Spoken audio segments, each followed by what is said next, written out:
नमस्कार, मैं अजीत कुमार यादव आप सभी का एक बार फिर से आपके अपने channel Ajit Yadav tricky math में बहुत बहुत स्वागत करता हूं।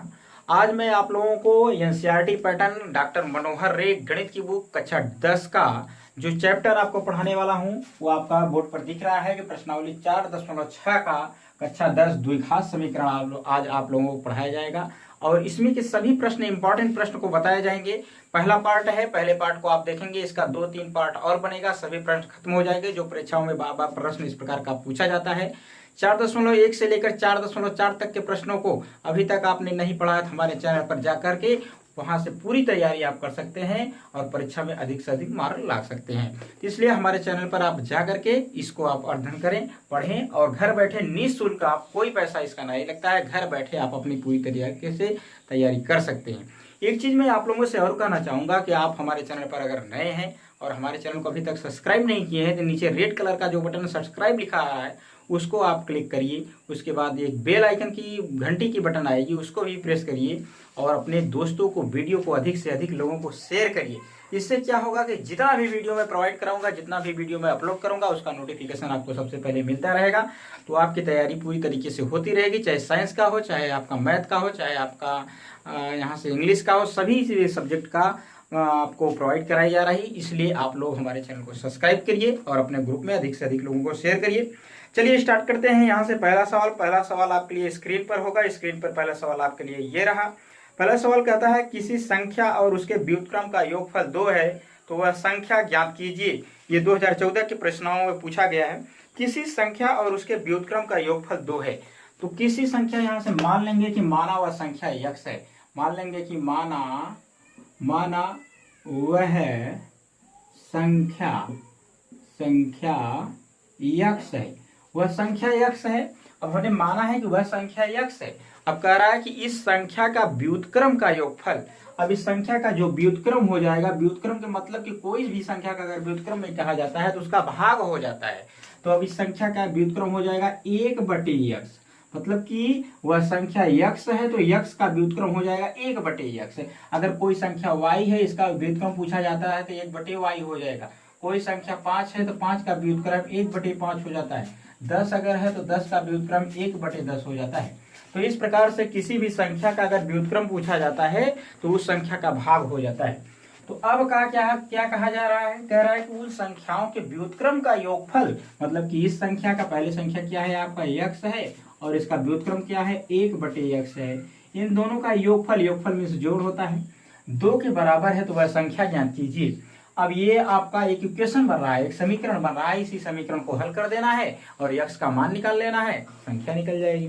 अब इसका यहाँ मल्टीप्लाई करेंगे तो ये यक्स का स्क्वायर प्लस 1 और इसका यहाँ मल्टीप्लाई हो जाएगा तो 2x, पक्षांतर इधर करेंगे तो यक्स का स्क्वायर माइनस 2x प्लस 1 बराबर 0।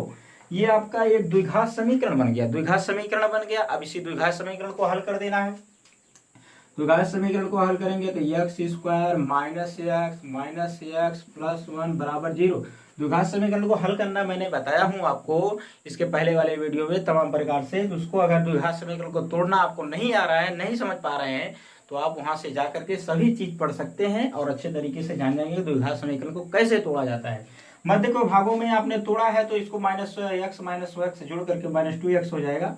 तो यहाँ से x को अगर कॉमन कर लेंगे तो यहाँ से x -1 बच जाएगा, यहाँ से -1 कॉमन करेंगे तो यहाँ से -1 हो जाएगा और बराबर में 0। अब यहाँ से आपका हो जाएगा एक ब्रैकेट में x-1 और दूसरे में भी आपका x-1 और दोनों चीज सेम आ रहा है तो x-1 का होल स्क्वायर और बराबर में x-1, इसका 0 के बराबर करते हैं तो x बराबर क्या आएगा 1 आएगा, x बराबर क्या आएगा 1 आएगा। तो आपको क्या कह रहा है कि यक्स का मान 1 निकला है तो वह संख्या ज्ञात करने को बोल रहा था। तो वह संख्या क्या हो जाएगी, वह संख्या यक्स बराबर 1 हो जाएगा, वह संख्या क्या हो जाएगा यक्स बराबर 1 हो जाएगा। अब कह रहा है कि अब दूसरी संख्या उसका व्युत्क्रम क्या होगा, 1 का व्युत्क्रम यहाँ 1 रखेंगे तो 1 ही होगा, क्योंकि कहा जा रहा है कि एक संख्या और उस संख्या का व्युत्क्रम का योगफल 2 है। तो अगर 1 है और 1 का व्युत्क्रम क्या होगा, 1/1 होगा।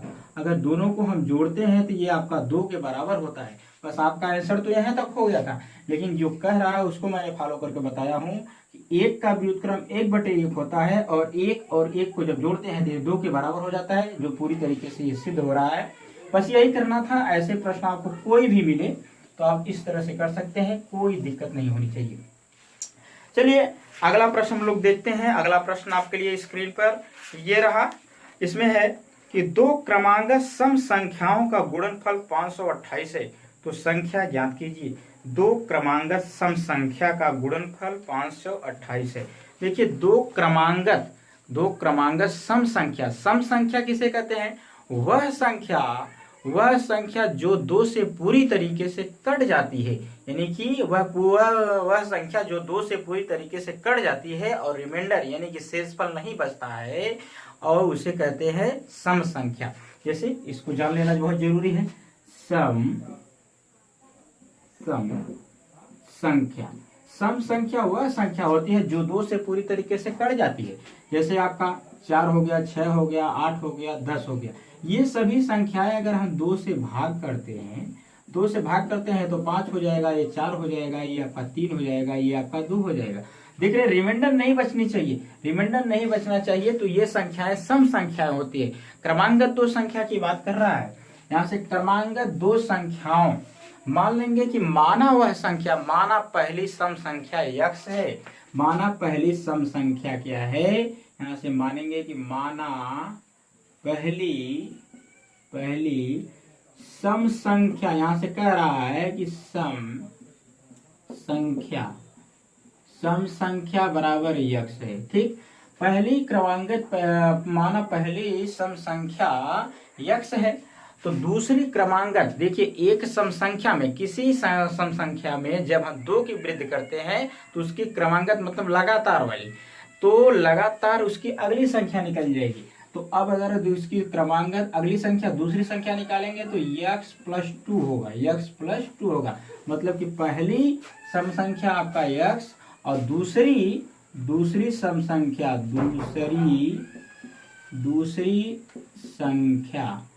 दूसरी सम संख्या, यह भी सम संख्या है जो क्रमांगत है, ये आपका हो गई। अब कह रहा है दोनों संख्याओं का गुणनफल 528 के बराबर है। मतलब कि पहली वाली और इसका गुणनफल, इसका x और गुणे में x+2 का जो गुणन है, फल है 528 के बराबर है। तो वह संख्या क्या होगा। अब देखिए इसी को हल करना है आपको, इसी इक्वेशन को हल करना है। तो इसका गुणा यहाँ होगा तो x का स्क्वायर, और इसके अंदर गुणा होगा तो 2x और बराबर में 528 के बराबर। इसको पश्चांतर कर देते हैं तो x का स्क्वायर प्लस 2x माइनस 528 और बराबर में 0। अब ये द्विघात समीकरण बन गया। अब इसी द्विघात समीकरण को आपको हल करना है। तो ये आपका x² minus 24x minus 22x minus 528 और बराबर में 0। इसमें से हो गया, ये गुणनखंड कर दिया गया।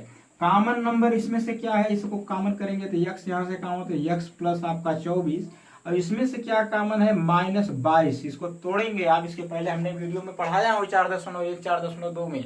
इसको आपको द्विघात समीकरण को हल करना। यहाँ से 22 को कॉमन करेंगे तो यहाँ x हो जाएगा और प्लस में आपका 24 हो जाएगा, प्लस में 24 और बराबर में 0। देखिए x प्लस 24 दोनों ब्रैकेट में 1 आ गया, तो यहाँ से x प्लस 24 और दूसरे ब्रैकेट में x माइनस 24। अब हम इसको 0 के बराबर करते हैं। अगर x प्लस 24 बराबर 0 तो x बराबर हो जाएगा माइनस 24, और माइनस 24 एक काल्पनिक संख्या है, ये केवल कल्पना किया जाता है। अगर माइनस में आता है तो उसको छोड़ दिया जाता है, तो इसको माइनस को छोड़ देंगे तो x माइनस 22 बराबर 0, तो x बराबर हो जाएगा 22। और ये देख रहे हैं कि ये प्लस में आ रहा है कि जो कि वास्तविक संख्या है, जो एक वास्तविक संख्या है। इसी वास्तविक संख्या को हम लेते हैं और एक काल्पनिक वाले को छोड़ देते हैं, यानी कि माइनस में जो आता है उसको छोड़ देते हैं, जो प्लस में आता है उसको ले लेते हैं। तो x बराबर हम क्या लेंगे, 22 लेंगे। तो पहली सम संख्या क्या हो जाएगी, यहाँ से x बराबर हमने माना है कि माना पहली सम संख्या बराबर x, तो पहली सम संख्या आपकी हो जाएगी 22। और दूसरी क्या होगी, दूसरी हमने माना है कि दूसरी क्रमांगत सम संख्या x+2, तो यहाँ पर आप रखेंगे 22 और 2, ये 22 2 आपका हो जाएगा 24, 22 2 24। तो पहली सम संख्या हो गई 22 और दूसरी क्या हो गई 24, जो एक दूसरे के क्रमांगत हैं, और दोनों का गुणनफल कितने के बराबर होना चाहिए? 528 के बराबर होना चाहिए। गुणा अगर कर देते हैं तो आपका हो जाएगा, अगर हम 24 में 22 का गुणा करें तो 4 दूनी 8, 2 दूना 4, 4 दूना 8, 2 दूना 4, यहाँ से जोड़ेंगे 8 4 12, और ये 528 के बराबर हो रहा है कि नहीं होगा? बिल्कुल हो रहा है। आपको बस इतना ही करना था, इस चीज को हमने प्रूफ करके बताया है कि ऐसा हो रहा है कि नहीं हो रहा है, बस यही चीज करना था इसमें। ये चीज आप समझ गए होंगे। ये बहुत ही इंपॉर्टेंट प्रश्न है जो परीक्षाओं में अक्सर पूछे गए हैं, बार बार पूछे भी जाते हैं, इसको आप लोग समझ गए होंगे। चलिए इसका अगला सवाल हम लोग देखते हैं। अगला सवाल आपके लिए स्क्रीन पर ये रहा, दो संख्याओं का योगफल 20 तथा गुणनफल 10 है, उनके व्युत्क्रम का योगफल ज्ञात कीजिए। दो संख्याएं, माना यहां से मान लेंगे कि माना पहली संख्या बराबर x है, और दूसरी संख्या यहां से मान लेंगे कि माना दूसरी संख्या बराबर y है। देखिए दो तरीका इसका लगाने का होता है, मैं एकदम आसान सा तरीका आपको बता रहा हूं। कह रहा है कि दो संख्याओं का योगफल 20 है और गुणनफल 10 है, और योगफल पहली संख्या हमने माना कि x और दूसरी संख्या आपका y। अब कह रहा है दो संख्याओं का योगफल, यानी कि पहली संख्या प्लस दूसरी संख्या, दोनों संख्याओं का योगफल 20 के बराबर है, ये हो गया। और दोनों संख्याओं का गुणनफल बराबर 10 कहा जा रहा है, और दोनों संख्या यानी कि x गुणे y बराबर आपका 10 कहा जा रहा है। अब इसके बाद आपसे कहा जा रहा है कि उन संख्याओं के व्युत्क्रम का योगफल ज्ञात कीजिए। व्युत्क्रम मतलब होता है उन संख्याओं के, ये आपका बटे वाली संख्या, व्युत्क्रम मतलब उल्टा। अब यक्स का व्युत्क्रम हो जाएगा 1/x, यक्स का व्युत्क्रम हो जाएगा 1/x, y का व्युत्क्रम हो जाएगा 1/y। अब इन दोनों संख्याओं का व्युत्क्रम होगा, यक्स का व्युत्क्रम 1/x, y का व्युत्क्रम 1/y। अब इन दोनों संख्याओं के व्युत्क्रम का योगफल ज्ञात करना है, मतलब कि 1/x प्लस 1/y का मान आपको निकालना है। तो इसको आप एलसीएम लेंगे तो x प्लस y आ जाएगा, और इसको हल करेंगे तो y प्लस x हो जाएगा। जो देख रहे हैं दोनों संख्याओं के बराबर है, x प्लस y के बराबर, और x प्लस y के बराबर आपको कह रहा है 20 के बराबर होता है, तो x प्लस y के बराबर 20 कर देंगे, और x y यानी कि दोनों संख्याओं का गुणनफल 10 के बराबर बोला जा रहा है, 10 हो जाएगा, कट जाएगा, ये आ जाएगा 2, ये आ जाएगा 2। मतलब कि उन संख्याओं के व्युत्क्रम का योगफल क्या हो जाएगा? उन संख्याओं के व्युत्क्रम का योगफल हो जाएगा 2 के बराबर। इस प्रश्न का आंसर इस तरह से आप दे सकते हैं, कोई दिक्कत नहीं होनी चाहिए, जो कि बहुत ही मोस्ट इंपॉर्टेंट सवाल है, ऐसे प्रश्न पूछे जाते हैं। चलिए आगे हम लोग सवाल देखते हैं, जो कि आपको बहुत ही इंपॉर्टेंट सवाल है। अगला सवाल आपके लिए स्क्रीन पर ये रहा, दो संख्याओं का योगफल 13 और उनके वर्गों का योगफल 89 है, तो संख्या ज्ञात कीजिए। दो संख्याओं का योगफल 13 कहा जा रहा है, यानी कि मान लेंगे कि माना पहली संख्या क्या है, माना पहली संख्या बराबर x है, और यहां से मान लेंगे कि माना दूसरी संख्या, इसको थोड़ा से आप समझिएगा, दूसरी संख्या y है। अब कहा जा रहा है कि दो संख्याओं का योगफल 13 है और उनके वर्गों का योगफल 89 है। दो संख्याओं का योगफल का मतलब कि x प्लस y का योगफल आपको 13 बताया जा रहा है। एक इक्वेशन ये बन गया आपका। दो संख्याओं का योगफल 13 है और उनके वर्गों का योगफल 89 है। इन संख्याओं का वर्गों का योगफल यानी कि x का स्क्वायर जब किया जाता है और y का स्क्वायर किया जाता है, ये 89 के बराबर आता है। तो आपसे आगे सवाल क्या कहा जा रहा है, तो संख्या ज्ञात कीजिए, मतलब कि वह संख्या कौन सी है, यही आपको ज्ञात करना है। तो सबसे पहले आपको यहां से करना क्या है, ये आप जानिए। इसमें बड़ा इंपॉर्टेंट सवाल है, इसको आप ध्यान से देखिएगा।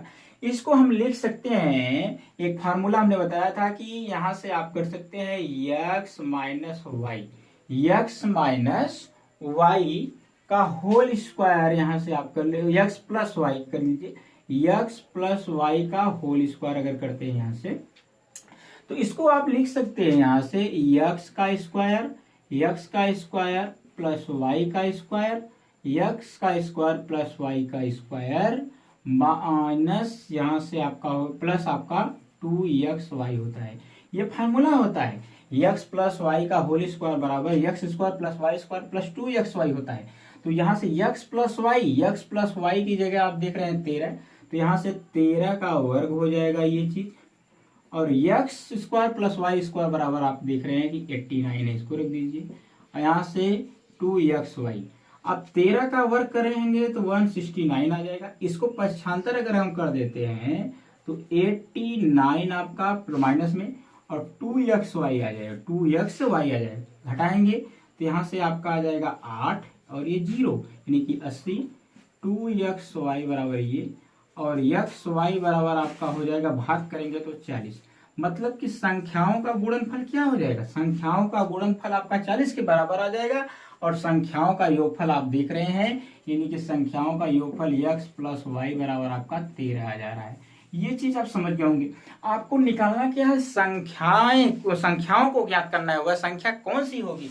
तो ये चीज जब पता हो जाता है, संख्याओं का योगफल और संख्याओं का जब गुणनफल पता हो जाता है, तो सबसे पहले आपको संख्याओं का अंतर ज्ञात करना होता है। और संख्याओं का अंतर x माइनस वाई का होल स्क्वायर का एक फार्मूला होता है, इसको आप लिख सकते हैं जो मैंने लिखा हूं कि x माइनस वाई का होल स्क्वायर बराबर, इसको आप लिख सकते हैं x का स्क्वायर, ये एक सेकंड, यहाँ से x प्लस वाई का होल स्क्वायर और माइनस 4xy इसको लिख सकते हैं। क्यों लिख सकते हैं, क्योंकि इसका जब हम वर्ग करेंगे, इसका वर्ग करेंगे तो x square y square plus 2xy minus 4xy, minus 4x में से 2xy जब घट जाएगा तो माइनस 2xy आ जाएगा, जो इसके बराबर होता है। ये चीज आपको लिखा जा सकता है, इस चीज को आप जानते हैं। अब ये चीज हो गया आपका। अब यहाँ से इसका अंतर हम निकाल रहे हैं, तो x माइनस वाई का होल स्क्वायर बराबर और x प्लस वाई का whole square, x plus y का होल स्क्वायर यानी कि x प्लस वाई बराबर 13 है, यहाँ 13 रखेंगे, 13 का वर्ग हो जाएगा 169, और यहाँ से 4 और एक्स वाई बराबर आपको दिख रहे हैं, यानी कि संख्याओं का गुणनफल 40 निकला है। अब 40 में इस 40 में जब हम इस 40 का इसमें 4 का मल्टीप्लाई कर दीजिए, 4 का मल्टीप्लाई करेंगे तो 160 हो जाएगा, 140 हो जाएगा। अब इसको जब घटाएंगे तो x माइनस वाई का होल स्क्वायर बराबर आपका कितना आ जाएगा, 9 आ जाएगा। अब इसका वर्ग है, इसका वर्गमूल निकल जाएगा तो x माइनस वाई बराबर आपका आ जाएगा 3।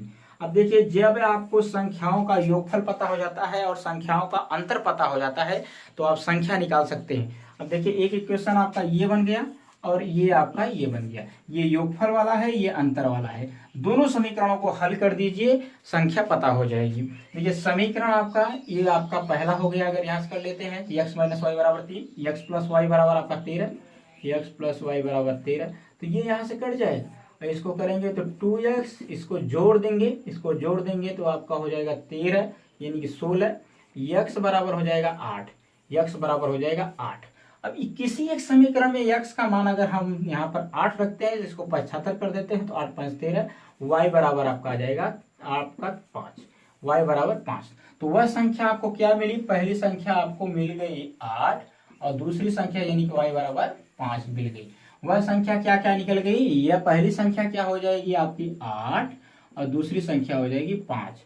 अगर इन संख्याओं का हम योगफल करते हैं, कह रहा है ना उन संख्याओं का योगफल करने पर 13 होना चाहिए, तो 8 और 5 क्या हो रहा है, उन संख्याओं का योगफल करने के बाद 13 हो रहा है। संख्याओं के वर्गों का योगफल कितना होना चाहिए, 89 के बराबर होना चाहिए। अगर हम पहली संख्या यहाँ 8 8 64 हो जाएगा और 5 का वर्ग करेंगे 25, जोड़ देंगे तो ये आपका 89 के बराबर हो जाएगा, जिसके वर्गों का योगफल करने के बाद 89 के बराबर हो रहा है। तो इस प्रश्न का आंसर इस तरह से आप दे सकते हैं, कोई दिक्कत नहीं होनी चाहिए। जो बहुत ही मोस्ट इंपॉर्टेंट सवाल था, थोड़ा लंबा सवाल था, अगर परीक्षाओं में पूछा भी जाता है तो ये 4 नंबर का सवाल जरूर से जरूर पूछा जाता है। ये आपका हो गया। बहुत सभी प्रश्न इंपॉर्टेंट हैं, इसको आप ध्यान से देखते रहिएगा। अब हम लोग अगला सवाल देखते हैं। इसका अगला सवाल आपके लिए स्क्रीन पर ये रहा।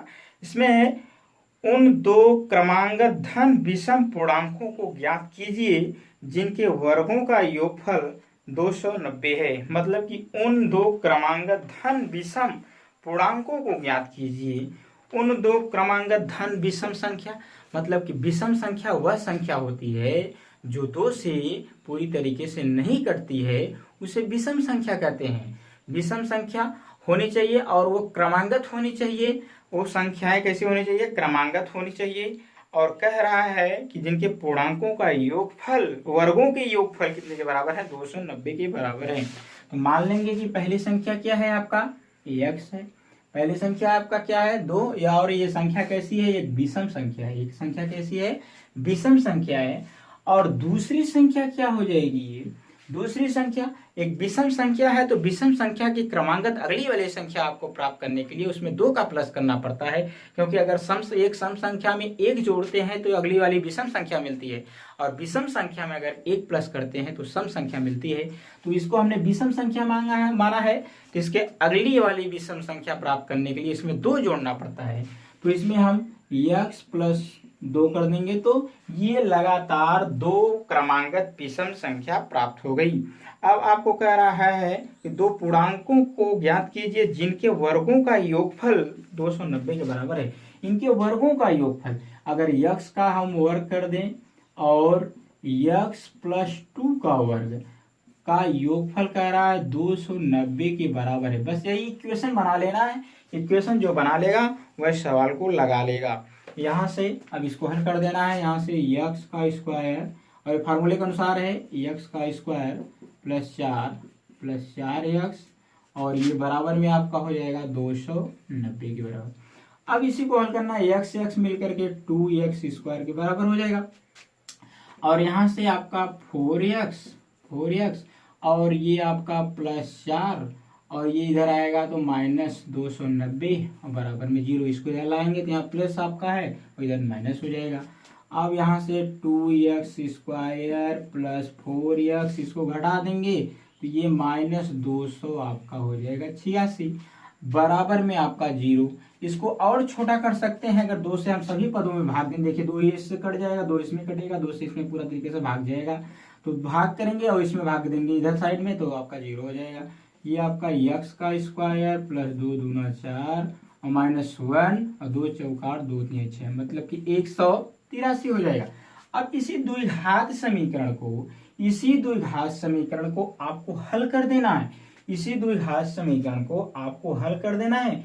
हल करने के बाद जो आ जाएगा वो आपका उस तरह से आपका x का मान आ जाएगा। x का जो मान आ जाएगा और उसी मान को आपको जो प्लस में रहेगा उसी को लेंगे, और जो माइनस में रहेगा उसको आप छोड़ देंगे। इसको जब हल करेंगे तो यहाँ x का मान आएगा, यहाँ रख देंगे, यहाँ 2 जोड़ करके वह 2 क्रमांगत विषम संख्या मिल जाएगी आपको। इससे पहले मैंने आपको बताया हूँ कि गुणनखंड कैसे किया जाता है। गुणनखंड आपको करना है कि गुणा करने पर माइनस 143x स्क्वायर के बराबर हो, जोड़ या घटा दिया जाए तो आपका कितना होना चाहिए? 2x के बराबर होना चाहिए। इसको तोड़ देंगे, तोड़ने के बाद जो माइनस आएगा उसको छोड़ देंगे x का मान, और प्लस में जो आएगा उसको आप निकाल करके यहाँ से रख देते हैं। यहाँ से जैसे हम उसको तोड़ते हैं, तोड़ने को अभी मैं तोड़कर आपको बता सकता हूँ, लेकिन आप अपने से करेंगे तो और बेनिफिट रहेगा, आपके लिए हमेशा के लिए तैयार रहेगा। तो इसको आप निकाल सकते हैं अच्छे तरीके से। चलिए इसको आप लोग करिएगा। अब मैं आपको एक अगला सवाल बताता हूं, जो अगला सवाल बहुत ही मोस्ट इंपॉर्टेंट है। ये सवाल आपके लिए स्क्रीन पर ये रहा। प्रश्न आपके लिए है, क्या एक ऐसा आम का बगीचा बनाना संभव है जिसकी लंबाई चौड़ाई से 2 गुना और उसका क्षेत्रफल 800 मीटर स्क्वायर हो? यदि है तो उसकी लंबाई और चौड़ाई ज्ञात कीजिए। कह रहा है एक आम का बगीचा ऐसा बनाना संभव है जिसकी लंबाई चौड़ाई का 2 गुना है और उसका क्षेत्रफल क्या है? 800 मीटर स्क्वायर के बराबर है। मतलब कि एक बाग का, ये आपका बाग हो गया, और बाग ये किस प्रकार सा होता है? आपका बाग जो है ये आयताकार होगा। तो कह रहा है कि इसकी लंबाई जो है, अगर हम A B C और D कर दें, अब कह रहा है कि एक आयताकार बाग बनाना संभव है जिसकी लंबाई जो है, ये लंबाई इसकी चौड़ाई से दुगना है। इसकी चौड़ाई हम अगर x मीटर मानते हैं तो इसकी चौड़ाई क्या हो जाएगा, 2x मीटर हो जाएगा, क्योंकि दुगना होगा तभी न होगा। और इसका क्षेत्रफल कितने के बराबर बताया जा रहा है, क्षेत्रफल आपको बताया रहा है 800 मीटर स्क्वायर के बराबर बताया जा रहा है, 800 मीटर स्क्वायर के बराबर बताया जा रहा है।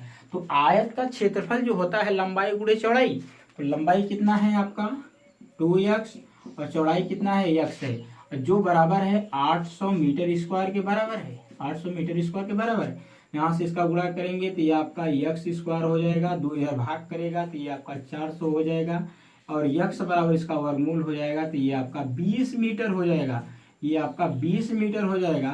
तो x का मान 20 मीटर निकला है, तो इसकी चौड़ाई कितनी होनी चाहिए, चौड़ाई बराबर आपका 20 मीटर होना चाहिए, और लंबाई कितना होना चाहिए, इसका दुगना, चौड़ाई का दुगना 40 मीटर होना चाहिए। मतलब कि एक आयताकार बाग, एक बाग आपका संभव बनाना पूरी तरीके से संभव है, एक आयताकार बाग को तैयार करना पूरी तरीके से संभव है, जिसकी चौड़ाई जो होगी 20 मीटर की होगी और उसकी लंबाई क्या होगी 40 मीटर होगी, जिसका क्षेत्रफल जो होगा 800 मीटर स्क्वायर के बराबर होगा और इसकी लंबाई चौड़ाई से दोगुना होगा। तो इस प्रश्न को आप इस तरह से कह सकते हैं कि पूरी तरीके से यह संभव होगा। आपको मैं उम्मीद करता हूं कि आज मैं जितना सवाल आपको पढ़ाया हूं पूरी तरीके से समझ में आया होगा। आप हमारे चैनल पर अगर नए हैं, हमारे चैनल को अभी तक सब्सक्राइब नहीं किए हैं, बोर्ड में अधिक से अधिक आपको मार्क लाना है, बताए गए प्रश्नों को अच्छे तरीके से समझना है, अपनी तैयारी आपको हमेशा निरंतर करनी है, तो आप हमारे चैनल को जरूर से जरूर चैनल को सब्सक्राइब कीजिए, अपने दोस्तों को वीडियो को शेयर करिए। चलिए मिलेंगे नेक्स्ट वीडियो में, तब तक के लिए आप लोगों के लिए बहुत बहुत धन्यवाद वीडियो देखने के लिए। नमस्कार।